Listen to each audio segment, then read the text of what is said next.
ಹೇಳಪ್ಪ. ಈಗ ಯಾರು ಕಂಪ್ಲೇಂಟ್? ನಾಳೆ ನಿನ್ನೆ ರಜೆ ಇಟ್ಟಿದ್ದೆ. ಹೌದಾ? ಈಗ ಪಕ್ಕ ಬರ್ದಿಲ್ಲ ಅವರು. ಈಗ ತಡಿ, ಈಗ ನಿಮ್ಮ ಮನೆಯ ಪಾಲಕರಿಗೆ ಫೋನ್ ಹಚ್ಚಿ ಹೇಳ್ತೀನಿ. ಈಗ ಮಣ್ಣಿನೂ ಅರ್ಧ ದಿವ್ಸ ಬಿಟ್ಟಿದ್ದೆ ಪಕ್ಕ ಬರ್ಯಾಕ. ಹೌದಾ? ಒಂದ್ ದಿವ್ಸ ಫುಲ್. ಯಾಕಪ್ಪ ಹೇಳ, ನಿಮ್ಮ ಮನೆ ಫೋನ್ ಹಚ್ಚಿ ಹೇಳ. ಎಷ್ಟು ಸರಿ ಏನು ಹೇಳು ನಿಂದ ನೀ ಸರಿ. ನಿಮ್ಮ ಮನ್ಯಾಗ ಹೇಳ ಫೋನ್ ಹಚ್ಚಿ. ಎದ್ದು ಬಾಯಿಲಿ ಹೇಳ. ಯಾಕ ನಾವ್ ಹಂಗ ಮಾಡ್ಕೊಂತ ಹೋಗ್ತೀವ್ರಿ? ಏನ್ ಮಾಡ್ಲಿ ಮುಸ್ತಫ?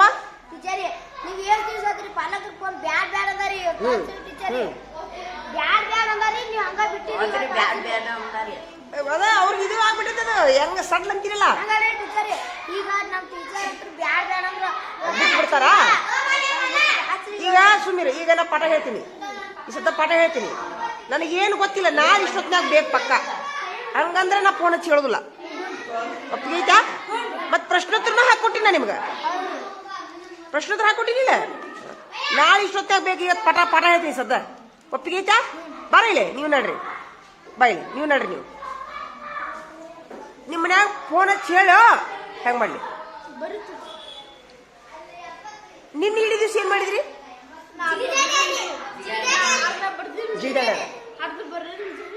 ಎಲ್ಲಾರು ಯಾಕೆ ಪೂರ ಬರೋದು? ನೀ ಯಾಕೆ ಅರ್ಧ ಬರ್ದಿ? ನೀನ್ ಯಾಕೋ ನೀನೇನ್ ಮಾಡಿದಿ? ನಿಮ್ಮ ಮನ್ಯಾಗ ಫೋನ್ ಹಚ್ಚಿ ಹೇಳ. ಹಾ ನೋಡುದ ಹೇಳ. ಈಗ ನನಗೇನು ಗೊತ್ತಿಲ್ಲ, ಸದಾ ಪಾಠ ಹೇಳ್ತೀನಿ. ಸುಮ್ಮಿರೋ, ಈಗ ಪಾಠ ಹೇಳ್ತೀನಿ. ಹ್ಞೂನ್ರಿ, ನಾಳೆ ಇಷ್ಟೊತ್ತಾಗ ಮುಗಿಸಿರ್ಬೇಕು. ಪ್ರಶ್ನೋತ್ತರ ಹಾಕೊಂಡಿರ್ಲಿಲ್ಲ ಪ್ರಶ್ನೆ. ಒಪ್ಪಿಗೆ ಐತ್ಯಾ? ಇದೀಗ ನಾಳೆ ಇಷ್ಟೊತ್ತಾಗ ನಾನು ನಿಮ್ಮ ಪಾಲಕರಿಗೆ ಫೋನ್ ಹಚ್ಚಿ ಹೇಳಾಕಿ, ಹೆಡ್ ಮಾಸ್ಟರ್ ಕಡೆ ಹೋಗೋಕಿ. ಒಪ್ಪಿಗೆ ಐತ್ಯಾ? ನಡ್ರಿ ಹಂಗಾರ ಪಾಠ ಹೇಳಿ ನಡ್ರಿ ಸದ್ದ. ಅವ್ರದ್ದು ಬರ್ಲಿ ತಡಿ, ಕರಿ. ಮುಗಿತಿಲ್ಲ ಊಟ ಔಷಧಿಗಿದ್ದು ಮುಗಿತಿಲ್ಲ ಕೇಳವ್ರದ್ದು. ಬರ ಇಲ್ಲಿ, ನಿಮ್ಮ ಅಪ್ಪಾರ ಮುಂದೆ ಫೋನ್ ಹಚ್ಚಿ ಹೇಳು. ಹಂಗ ಮಾಡ್ಲಿ? ಬರೇ ಕೇಸ.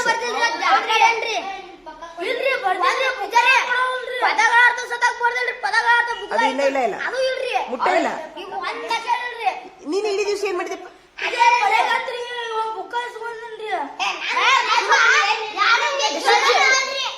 ಬುಕ್ಕ ಇಸ್ಕೊಳ್ಳೋದಲ್ಲ, ಪುಸ್ತಕ ಹಾಕೊಟ್ಟಿನಿ. ಪ್ರಶ್ನೆ ಹಾಕೊಟ್ಟಿನಿಲ್ಲ. ಅವನು ಬುಕ್ ಹಾಕ್ಬೇಕು ನಿನ್ಗ. ಈಗ ನಿಮ್ಮ ಪಾಲಕರಿಗೆ ಹೇಳ, ನಾಳೆ ಇಷ್ಟೊತ್ತಾಗ ಬರೀ ಮುಗಿಸ್ತಿ. ಒಂದ್ ದೊಡ್ಡ ಗಂಟೆ ಆಗೈತಿ. ಅವ್ನು ತಿಳಿಬೇಕದು, ಅವ್ನು ತಿಳಿಬೇಕು.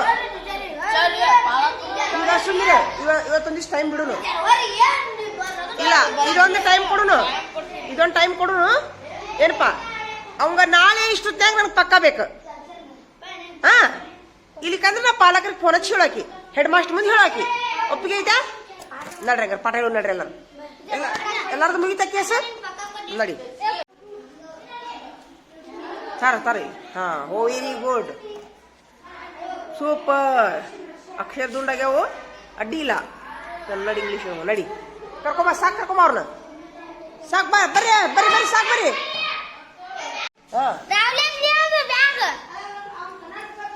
ನೋಡು, ವೆರಿ ಗುಡ್. ಹಿಂದಿ ಆಯ್ತು.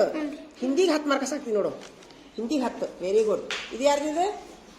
ಇದಕ್ಕೂ 10 ಮಾರ್ಕ್ಸ್ ಹಾಕ್ತೀನಿ. ಇಂಗ್ಲೀಷ್ ಏನಿದೆ? 5, 10. Very good. ತಗೋ ಹೇಳ್ತೀನಿ ತಡಿ ಒಂದು ನಿಮಿಷ. 10. ಈಗ ಹೋಮ್ವರ್ಕ್ನು ಬರ್ಕೊಂಬಂದಿಲ್ಲ. ಇವ್ರಷ್ಟು ಯಾಕೆ ಬರ್ಕೊಂಬಂದ್ರಿ ಹೋಮ್ವರ್ಕ್? ಮತ್ತೆ ಯಾಕೆ ಅದ ನೀವ ಹಾಕೊಂಡ್ ಬರ್ಲಿ ಶಾಲೆ ನಿಂದರಿ. ನೀನೊಬ್ಬವ ಶಾಲೆ ನಿಂದರಿ.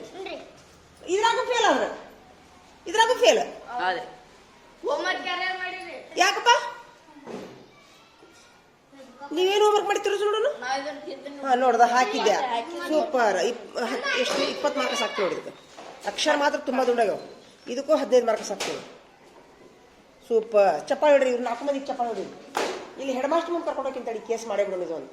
ಹಾಂ ಹಾಂ, ನೀ ಏನು ಮಾಡ್ತಿ ಈಗ? ಪಾಠ ಹೇಳು, ಹೆಡ್ ಮಾಸ್ಟರ್ ಕರ್ಕೊಂಡು ಹೋಗೋಣಂತ. ಹೌದಾ? ಈಗ ಹಾಲು ಎಷ್ಟು ಮಂದಿ ಕುಡಿದಿರಿ? ಹಾಂ, ಕುಡಿದಿರಾ? ಈಗ ಅವ್ರಿಗೆ ಯಾಲಕ್ಕಿ ಬಡಿಸೋಕೆ ಕೊಡೋಣ ತಡಿ. ಹಾಲು ಕುಡಿದ್ರಿ ಇದನ್ನ ಬಿಚ್ಚು. ಒಂದು 4 ಏಲಕ್ಕಿ ಬಿಚ್ಚು. ಒಂದು 4 ಏಲಕ್ಕಿ ಬಿಚ್ಚು ಹಾಕಿದ್ರೆ ಎಲ್ಲ ಬೇಡ. 4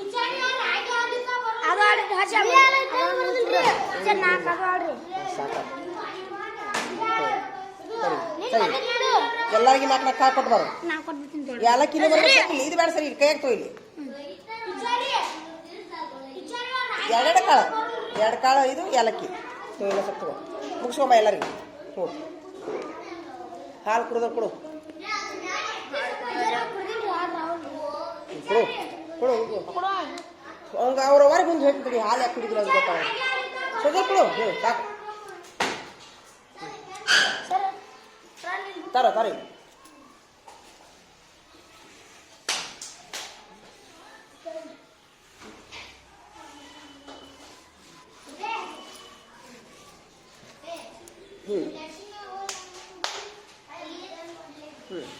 ನೀ ಯಾಕೆ ಹಾಲು ಕುಡಿದಿಲ್ಲ? ಏನಾಗಿತ್ತು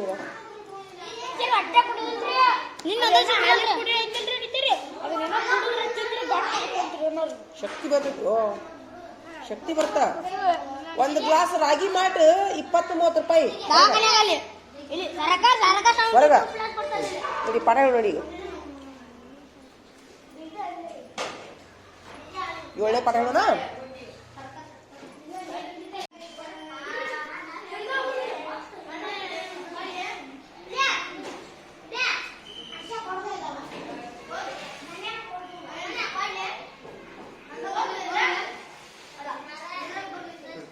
ಹೇಳೋಣ ಪಾಠ ಹೇಳೋಣ. ಚಕ್ ತೆಗೀರಿ, ಎಲ್ಲಾರು ಪಾಠ ತೆಗೀರಿ, ಎಲ್ಲಾರು ಪುಸ್ತಕ ತೆಗೀರಿ. ಈಗ ಮೊದ್ಲ ಹೊಸ ಶಬ್ದ ಓದ್ಸುಳು. ಎಲ್ಲರಿಗೂ ಹೊಸ ಶಬ್ದ ಓದ್ಸುಳು. ಮೊದ್ಲ ಕೈ ಹಿಡಿತೀರಿ ಎಲ್ಲಾರು? ನಾ ಎಲ್ಲಿ ಹಿಡ್ತೀನಿ ಅಲ್ಲಿ ಕೈ ಹಿಡ್ಬೇಕು ಎಲ್ಲಾರು. ಹೌದಾ? ಹಾ. ಪದಗಳ ಅರ್ಥ. ಅಲಂಕೃತ ಎಂದರೆ ಅಲಂಕಾರ ಮಾಡಿದ ಅಥವಾ ಸಿಂಗರಿಸಿದ. ಉತ್ತುಂಗ ಎಂದರೆ ಶ್ರೇಷ್ಠ. ಕಾವಲಿರಿಸು ಎಂದರೆ ರಕ್ಷಿಸು. ಈಗ ಕೃತಿಕಾರರ ಪರಿಚಯ ಓದೋಣ.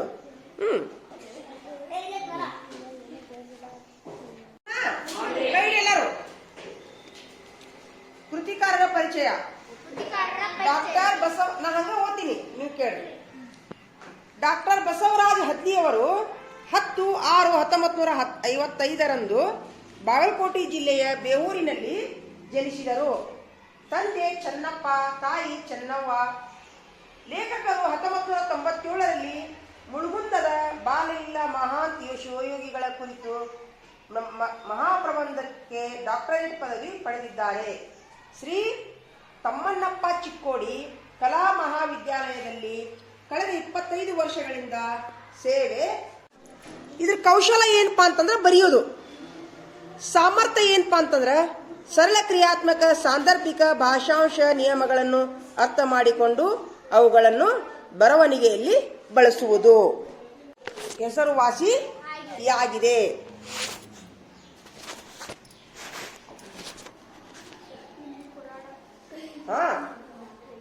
ಇಲ್ಲಿ ಪುರಾಣ ಕಾಲದಲ್ಲಿ ಮೊದಲುಗೊಂಡು ಕಾರ್ಗಿಲ್ ಹೋರಾಟದವರೆಗೂ ಅನೇಕ ಯುದ್ಧಗಳು ನಿರಂತರವಾಗಿ ನಡೆದಿವೆ. ಜಾಗತಿಕ ಮಹಾಯುದ್ಧಗಳಲ್ಲೂ ಭಾರತೀಯರು ಸಾಹಸವನ್ನು ಮೆರೆದಿದ್ದಾರೆ. ದೇಶದ ರಕ್ಷಣೆಯ ಮಾತು ಬಂದಾಗ ಜೀವದ ಹಂಗು ತೊರೆದು ಹೋರಾಡಿದ ಅದೆಷ್ಟೋ ಮಹನೀಯರು ನಮ್ಮ ಕಣ್ಣ ಮುಂದೆ ಹಾದು ಹೋಗುತ್ತಾರೆ. ಅಂತವರು ನಮ್ಮ ಪಾಲಿಗೆ ಸ್ಮರಣೀಯರು. ಹೌದಾ? ಪ್ರವೇಶ ಮುಗಿತೀಗ. ಈಗೇನ್ ಮಾಡೋಣ? ಇವರೇ ನೋಡು, ಸೇನಾನಿ. ಇವರು ಬೇವೂರ್ನವರು. ಓದನಾ?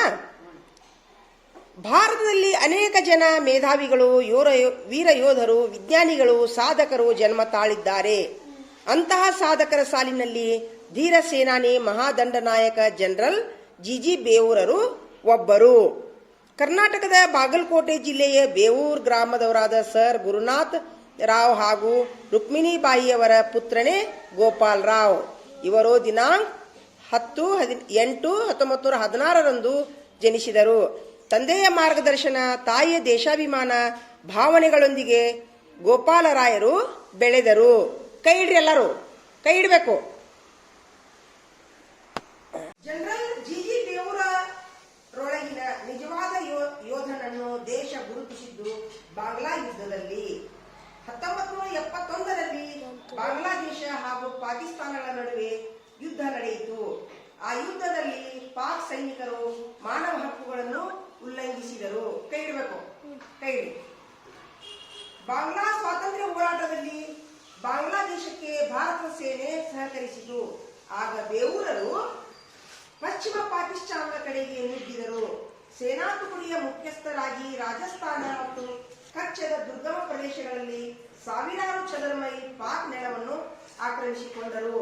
ಈ ಸಂದರ್ಭದಲ್ಲಿ ಸೇನಾ ಮಹಾದಂಡನಾಯಕರಾಗಿದ್ದ ಫೀಲ್ಡ್ ಮಾರ್ಷಲ್ ಮಾಣಿಕ್ ಶಾ ಅವರು ಬೇವೂರರನ್ನು ಅಭಿಮಾನದಿಂದ ಬಿಗಿದಪ್ಪಿ ಪ್ರಶಂಸಿಸಿದರು. ಬೇವೂರರ ಸಾಹಸ ದೇಶದಲ್ಲಿ ಮನೆ ಮಾತಾಯಿತು. ಅವರು ತೋರಿದ ಶೌರ್ಯ ಸಾಹಸಕ್ಕೆ ರಾಷ್ಟ್ರ ಮಟ್ಟದ ಗೌರವವು ದೊರೆಯಿತು. ಕಾಲೇಜು ವಿದ್ಯಾರ್ಥಿಗಳಿಗೆ NCCಯು ಕಲಿಕೆಯ ಅಂಗವಾದಾಗ ಬೇವೂರರು ಅದರ ಪ್ರಥಮ ನಿರ್ದೇಶಕರಾದರು. ಯುವ ಜನರು ನಾಳೆಯ ದೇಶ ರಕ್ಷಕರಾಗಬೇಕು ಎಂಬುದು ಅವರ ಬಯಕೆಯಾಗಿತ್ತು. ಅದಕ್ಕಾಗಿ ಅವರು ಹಗಲಿರುಳೆನ್ನದೆ ಶ್ರಮಿಸಿದರು. 1973 ಜನವರಿ 15 ಗೋಪಾಲ್ ರಾವ್ ಗುರುನಾಥ್ ರಾವ್ ಬೇವೂರರು ಭಾರತದ ಭೂಸೇನೆಯ 9ನೇ ಮಹಾದಂಡನಾಯಕರಾದರು. ಜನರಲ್ ಜಿ ಬೇವೂರರ ಕರ್ತವ್ಯ ನಿಷ್ಠೆ, ದಕ್ಷ ಆಡಳಿತ ಕಂಡು ಭಾರತ ಸರ್ಕಾರ ಅವರಿಗೆ ಪದ್ಮಭೂಷಣ ಪ್ರಶಸ್ತಿ ಹಾಗೂ ಪರಮ ವಿಶಿಷ್ಟ ಸೇವಾ ಪದಕಗಳನ್ನು ಕೊಟ್ಟು ಗೌರವಿಸಿತು.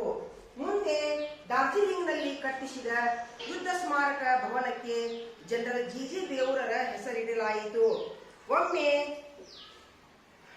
ಒಮ್ಮೆ ಬೇವೂರಿನ ಆದರ್ಶ ವಿದ್ಯಾವರ್ಧಕ ಸಂಘಕ್ಕೆ ಜನರಲ್ ಜಿ ಬೇವೂರರು ಅತಿಥಿಯಾಗಿ ಆಗಮಿಸಿದ್ದರು. ಜಿಲ್ಲಾಧಿಕಾರಿಯವರು ಅವರ ರಕ್ಷಣೆಯ ಜವಾಬ್ದಾರಿಯನ್ನು ಅತ್ಯುತ್ತಮ ರೀತಿಯಲ್ಲಿ ಮಾಡಲೆಂದು ಅಲಂಕೃತ ಜೀಪೊಂದನ್ನು ತರಿಸಿದ್ದರು. ಅದರ ಸುತ್ತ ಬಂದೂಕುದಾರಿಗಳಾದ ಪೊಲೀಸರನ್ನು ಕಾವಲಿರಿಸಿದ್ದರು. ಅದನ್ನು ಕಂಡ ಜನರಲ್ ಜಿ ಬೇವೂರರು, ನಾನೊಬ್ಬ ಸೈನಿಕ, ನನಗೇಕೆ ರಕ್ಷಣೆ? ಇದು ನನ್ನ ಊರು, ಇವರೆಲ್ಲ ನನ್ನ ಜನ ಎಂದರು. ಜೀಪಿನಲ್ಲಿ ಕುಳಿತುಕೊಳ್ಳದೆ ತಮ್ಮ ಹೆಂಡತಿ ರಾಧಿಕಾಬಾಯಿಯವರೊಡನೆ ರೈತನ ಗಾಡಿಯೊಂದರಲ್ಲಿ ಹತ್ತಿ ಕುಳಿತರು. ಅನಂತರ ತಮ್ಮ ಊರಿನ ಜನರನ್ನು ಮಾತನಾಡಿಸುತ್ತಾ ಗ್ರಾಮದ ಓಣಿಗಳಲ್ಲಿ ನಡೆದುಕೊಂಡು ಹೋದರು. ಇದು ಅವರ ಸಜ್ಜನಿಕೆಯನ್ನು ತಿಳಿಸಿಕೊಡುತ್ತದೆ. ಮಾತಿಗಿಂತ ಕೃತಿಗೇಸು ಎಂಬ ತತ್ವ ಜನರಲ್ ಬೇವೂರ್ ಅವರದು. ನಿವೃತ್ತಿಯ ಅನಂತರವೂ ಬೇವೂರರ ಸೇವೆಯು ಭಾರತ ಸರ್ಕಾರಕ್ಕೆ ಅವಶ್ಯವಾಯಿತು. ಅವರ ಆಡಳಿತ ವೈಖರಿಯನ್ನು ಗುರುತಿಸಿ ಭಾರತ ಸರ್ಕಾರವು ಡೆನ್ಮಾರ್ಕಿನ ರಾಯಭಾರಿಯನ್ನಾಗಿ 2 ವರ್ಷದ ಅವಧಿಗೆ ನೇಮಿಸಿತು. ಬೇವೂರಿನ ವರಪುತ್ರ ಭಾರತದ 9ನೇ ಮಹಾದಂಡನಾಯಕರಾಗಿ ಸೇವೆ ಸಲ್ಲಿಸಿದ ಸಹೃದಯಿಯಾದ ಜಿ ಬೇವೂರರು 1989 ಅಕ್ಟೋಬರ್ 24 ಇಹಲೋಕ ತ್ಯಜಿಸಿದರು. ಅವರ ಸಾಹಸದ ಕಥೆಗಳು ಭಾರತದ ಮಹಾದಂಡನಾಯಕರ ಚರಿತ್ರೆಯಲ್ಲಿ ಅಮರವಾಗಿ ಉಳಿದಿವೆ. ಎಷ್ಟನೇ ಇಸ್ವಿಗೆ ಜನಿಸಿದ್ರು ಅವರು? ಹೇಳಪ್ಪ, ಪುಸ್ತಕ ನೋಡಿ ಹೇಳು. 11/8/1916 ಜನಿಸಿದ್ರು. ಪೂರ್ಣ ವಾಕ್ಯದಾಗ ಹೇಳಬೇಕು. ಗುಡ್. ಯಾವ ಕಾಲೇಜಿನಲ್ಲಿ ಶಿಕ್ಷಣ ಪಡೆದ್ರಪ್ಪ ಅವರು? ಯಾವ ಹೇಳು, ಇಲ್ಲ ಇದ್ದು ನೋಡ್ಕೊಂಡು ಹೇಳು. ರಾಯಲ್ ಇಂಡಿಯನ್ ಮಿಲಿಟರಿ ಕಾಲೇಜಿನಲ್ಲಿ ಶಿಕ್ಷಣ ಪಡೆದ್ರು. ಹೌದಾ? ಸೈನಿಕ ಗೌರವ ಖಡ್ಗ ಯಾಕೆ ಸಿಕ್ತು ಅವ್ರಿಗೆ? ಗೌರವ ಖಡ್ಗ ಯಾಕೆ ಸಿಕ್ತು? ಅವರು ತುಂಬಾ ಶ್ರಮಜೀವಿಗಳಾಗಿದ್ರು. ಹಿಂಗಾಗಿ ಅವರಿಗೆ ಗೌರವ ಖಡ್ಗ ಮತ್ತು ಚಿನ್ನದ ಪದಕ ಸಿಕ್ತು. ಶಿಸ್ತಿತ್ತು, ಅವ್ರ ಹತ್ರ ಶಿಕ್ಷಣ ಇತ್ತು, ಕಠಿಣ ಶ್ರಮ ಇತ್ತು. ಇವರ ಒಂದು ನಿಜವಾದ ಒಂದು ಯೋಧ, ಇವರ ಹತ್ರ ಶಕ್ತಿ ಐತಿ ಅಂತೇಳಿ ಗುರುತಿಸಿದ್ದು ಯಾವಾಗ? ಇವರು ಅತ್ಯುತ್ತಮ ಯೋಧ ಅಂತೇಳಿ ಗುರುತಿಸಿದ್ದು ಯಾವಾಗ? ಬಾಂಗ್ಲಾ ಯುದ್ಧದಲ್ಲಿ. ಹಾ, ತುಂಬಾ ಏನ್ ಮಾಡಿದ್ರು ಹಂಗಾರ ಅವರಲ್ಲಿ? ಸೈನಿಕರು ಮಾನವ ಹಕ್ಕುಗಳ ಉಲ್ಲಂಘನೆ ಮಾಡಿದ್ರು ಅವರು. ಅವಾಗ ಏನ್ ಮಾಡಿದ್ರು ಇವರು? ಭಾರತದ ಸೇನೆ ಸಹಕರಿಸಿತು. ಆಗ ಬೇವೂರರು ಏನ್ ಮಾಡಿದ್ರು ನೋಡ್ರಿ, ಪಶ್ಚಿಮ ಪಾಕಿಸ್ತಾನದ ಕಡೆಗೆ ನುಗ್ಗಿದ್ರು ಅವರು. ಸೇನಾ ತುಕಡಿ ತಗೊಂಡು ಮುಖ್ಯಸ್ಥರಾಗಿ ರಾಜಸ್ಥಾನ ಮತ್ತು ಕಚ್ಚದ ದುರ್ಗಮ ಪ್ರದೇಶಗಳಲ್ಲಿ ಸಾವಿರಾರು ಚದುರ ಮೈಲಿ ಪಾಕ್ ನೆಲವನ್ನು ಆಕ್ರಮಿಸಿಕೊಂಡ್ರು. ಹೌದಾ? ಈ ಸೇನಾ ನೆಲವನ್ನು ಆಕ್ರಮಿಸಿಕೊಂಡ ತಕ್ಷಣ ಯಾರವರಿಗೆ ಬಿಗಿದಪ್ಪಿ ಪ್ರಶಂಸಿಸಿದ್ರು? Field marshal Manekshaw. ಎಷ್ಟು ಚಲೋ ಕೆಲಸ ಮಾಡಿಯಪ್ಪ ನೀನು ಅಂತೇಳಿ ಬಿಗಿದಪ್ಪಿ ಪ್ರಶಂಸೆ ತೋರಿಸಿದ್ರು ನೋಡ್ರಿ. ಇನ್ನ ಇವರ ಒಂದು ಬಯಕೆ ಏನಾಗಿತ್ತು ನೋಡ್ರಿ, ಯುವ ಜನರು ನಾಳೆಯ ದೇಶ ರಕ್ಷಕರಾಗಬೇಕು ಎಂಬುದೇ ಇವರ ಒಂದು ಬಯಕೆ ಆಗಿತ್ತು. ಎಲ್ಲರೂ ಸೈನ್ಯ ಸೇರಂತ ಹೇಳಿದ್ರು ಇವರ ಬಯಕೆ ಆಗಿತ್ತು. ಪ್ರತಿಯೊಬ್ಬರು ಸೈನಿಕ ಸೇರ್ಬೇಕು, ಮಿಲಿಟ್ರಿಗೆ ಹೋಗ್ಬೇಕು ಅಂತ ಹೇಳ್ತಿದ್ರು ಅವ್ರು. ಹೋಗ್ತೀರಾ ಹಂಗಾರೆ ನಿಮ್ ಮಿಲಿಟ್ರಿಗೆ? ಹೋಗ್ತೀರಾ? ಯಾರ್ಯಾರು ಹೋಗ್ತಿರ್ ಕೈ ಐತ್ರಿ? ಸೂಪರ್.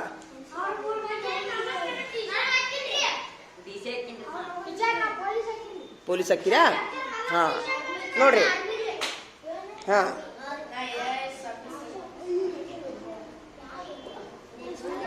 ಯಾವ ಪ್ರಶಸ್ತಿ ಎದ್ರ ಸಲುವಾಗಿ ಸಿಕ್ತವ್ರಿಗೆ?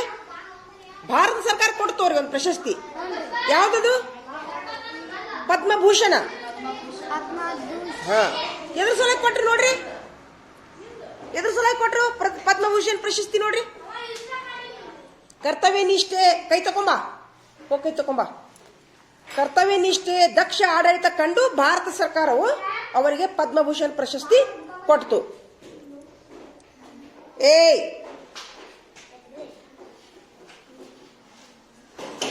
ಒಂದು ಯುದ್ಧ ಸ್ಮಾರಕ ಐತಿ. ಆ ಯುದ್ಧ ಸ್ಮಾರಕಕ್ಕ ಯಾರ ಹೆಸರು ಇಟ್ಟಾರ ನೋಡ್ರಿ? ಯುದ್ಧ ಸ್ಮಾರಕಕ್ಕೆ ಯಾರ? ಈಗೇನಪ್ಪ ನಿಂದು? ಹೋಗ, ಈಗ ಕೊಡದಲ್ಲ, ಹೋಗು.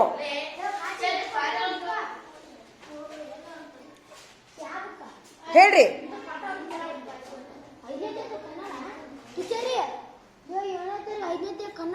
ಈ ಕೊಡದಲ್ಲ, ಹೋಗ, ಪಾಠ ಹಾಕುತ್ತೀವಿ. ನೀ ಕೊಟ್ಟ್ಯಾ? ನೀ ಪಾಠ ಹಾಕುತ್ತೀವಿಲ್ಲ? ಯಾರು ಕೊಟ್ಟವ? ಮತ್ತೆ ಎಲ್ಲಿದು ಕೊಟ್ಟಿನಿ? ಭಾಗ ಒಂದು ಕೊಟ್ಟನಂತ ಬಿಡು, ಮುಗಿಸ್ಬಿಡ್ರಿ. ಈ ಪಾಠ ತಿಳಿದೈತಿ ಅಂತ ನಾನು ತಿಳ್ಕೊಂಡೀನಿ. ಎಷ್ಟು ಮಂದಿಗೆ ತಿಳಿದೈತಿ? ಸೂಪರ್. ಇನ್ನೊಂದು ಲಾಸ್ಟ್ ಪ್ರಶ್ನೆ ಕೇಳ್ತೀನಿ. ಅವ್ರಿಗೆ ಒಂದು ಜೀಪ್ ಕೊಟ್ಟಿದ್ರು. ಗ್ರಾಮದ ಬೀದಿಯಲ್ಲಿ ಮೆರವಣಿಗೆ ಮಾಡ್ಕೊಂತ ಅವ್ರಿಗೆ ಒಂದು ಜೀಪ್ ಕೊಟ್ಟಿದ್ರು. ಅವ್ರು ಏನ್ ಜೀಪ್ನಾಗ ಹತ್ತಿ ಕುಂತ್ರೋ ಹಂಗೆ ಕೆಳಗೆ. ಹಾ, ಏನಂದ್ರ ಅವ್ರಿಗೆ? ಊರಿನ ಮಂದಿಗೆ ಏನಂದ್ರ ಅವರು?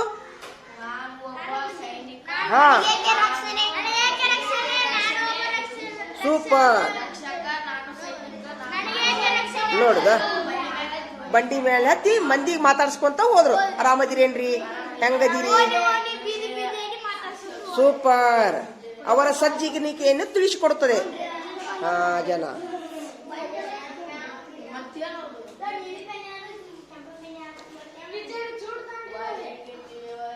ಎದಕ್ ಚೂಟಿದ್ಯಪ್ಪ? ಈಗ ಪಾಠ ಹೇಳೋ ಚೂಟಿದ್ಯಾ?